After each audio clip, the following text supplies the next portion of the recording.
જો ડાયાબિટીસ બે પ્રકારના હોય છે, ટાઈપ 1, ટાઈપ 2. ટાઈપ 1 જે મોનો ઇમ્યુનિટ એનો એટેક આવે જેના લીધે પેનક્રિયાસ ઇન્સ્યુલિન બનાવવાનું જ બંધ કરી દે છે અને શરીરમાં બહારથી ઇન્સ્યુલિન લેવાની જરૂર પડે છે. એને કહેવાય છે ટાઈપ 1 નો ડાયાબિટીસ, જે વધારે પડતું નાની ઉંમરના લોકોના થતું હોય છે. ટાઈપ 2 ડાયાબિટીસ જે 19% મોટી ઉંમરના હોય એ લોકોનામાં જોવા મળતું હોય છે. હવે ડાયાબિટીસ થતું હોય તેના શરૂઆતના લક્ષણો શું હોય છે?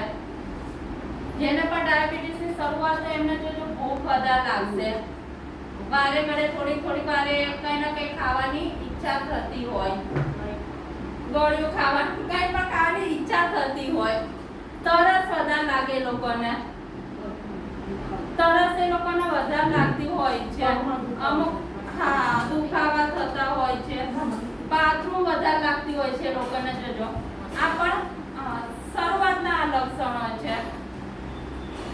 ડાયાબિટીસ એટલે શું? આ કઈ રીતે થાય છે? કઈ રીતે થાય બોલો? ડાયાબિટીસ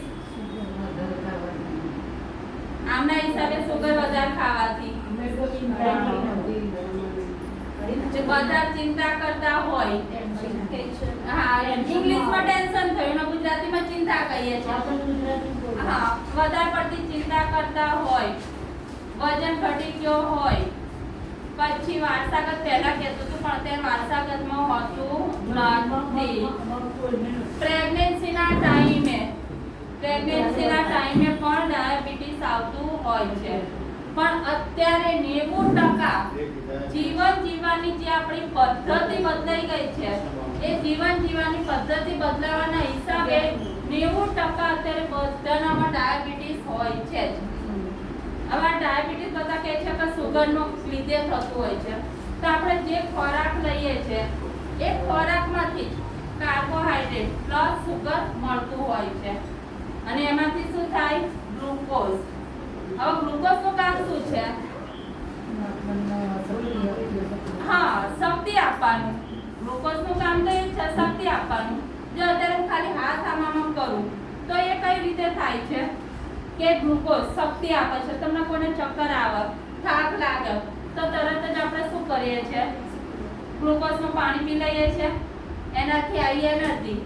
તો હવે એવું શું થાય છે શરીરમાં કે ગ્લુકોઝની માત્રા વધી જાય છે અને જેને આપણે કહીએ છીએ ડાયાબિટીસ.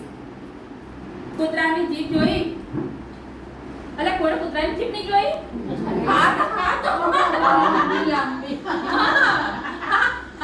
કૂતરાની જીભ જોઈ ને બસ કૂતરાની જીભ જેવી પેનક્રિયાસ નામની એક ગ્રંથિ આવેલી છે શરીરમાં. હવે ગ્રંથિનું કામ શું છે? ઇન્સ્યુલિન બનાવવાનું. જે તે કૂતરાની જીભમાંથી લાળ ઝરતી હોય ને, લાળ ઝરતી હોય ને એમ એ પેનક્રિયાસ ગ્રંથિનું કામ છે ઇન્સ્યુલિન બનાવવાનું. અને એ ઇન્સ્યુલિન ગ્લુકોઝની અંદર મિક્સ થાય ભળે તો આપણું શરીર શેનું બનેલું છે? ઇંગ્લિશમાં સેલ્સ, ગુજરાતીમાં કોષો. જ્યારે ગ્લુકોઝની અંદર ઇન્સ્યુલિન ભળે છે તો ગ્લુકોઝ એને એબ્સોર્બ કરી શકે છે. પણ જો ઇન્સ્યુલિન જ ઓછા બનતા હોય તો ગ્લુકોઝની માત્રા શું થાય? વધી જાય. કેમ કે આપણા સેલ્સ, આપણા કોષો તેને એબ્સોર્બ કરી શકતા નથી. એટલે કહેવાય શું? એ ગ્લુકોઝની માત્રા વધે ને ડાયાબિટીસ. હવે આવું ક્યારે થતું હોય? જે પહેલા તમને સમજાવ્યું કે આપણી જીવન જીવવાની જે પદ્ધતિ બદલાઈ ગઈ છે, કામકાજ આપણું પહેલા જેવું રહ્યું નથી, ખોરાક પહેલા જેવો રહ્યો નથી.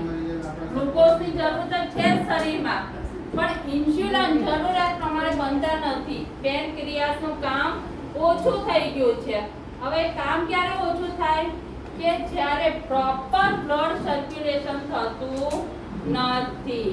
પેનક્રિયાસને પણ એના પોષક તત્વો જરૂરિયાત પ્રમાણે જોઈતા હોય છે, પણ જ્યારે પ્રોપર બ્લડ સર્ક્યુલેશન થતું નથી એટલે પેનક્રિયાસને પણ એના જરૂરિયાત પ્રમાણે પોષક તત્વો મળતા નથી, એટલે એનું કામ ઓછું થઈ જાય.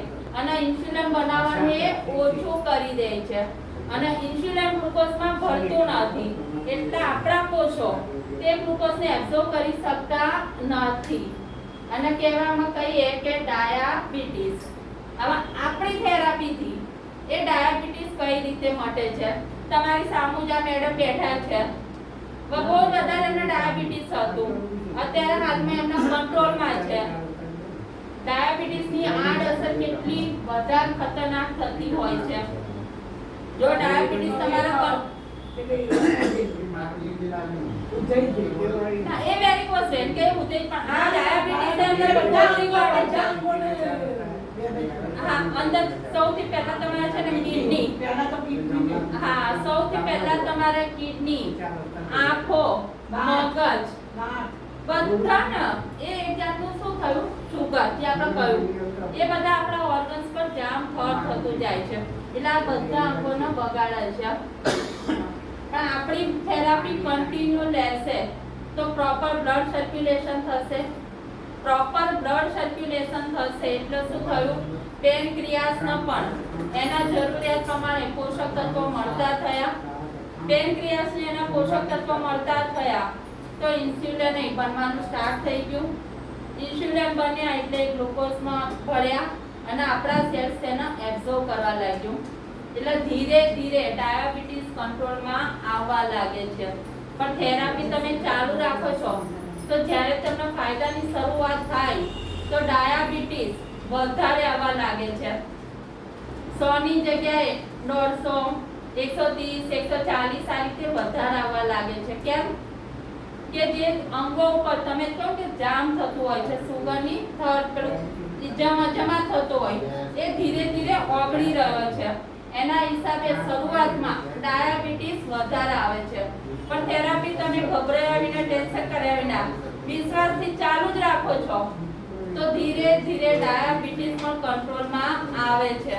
આપણી થેરાપીથી ડાયાબિટીસની ટેબ્લેટો પણ બંધ થયેલી છે. એટલે જેને પણ ઘરમાં હોય તકલીફ એ લોકોએ વાત કરવાની. તકલીફ નથી તો પણ પહેલેથી થેરાપી ચાલુ જ રાખવાની. કેમ કે 5 થી 7 કિલોમીટર તો કોઈ અત્યારે દોડવાનું ટાઈમ જ નથી.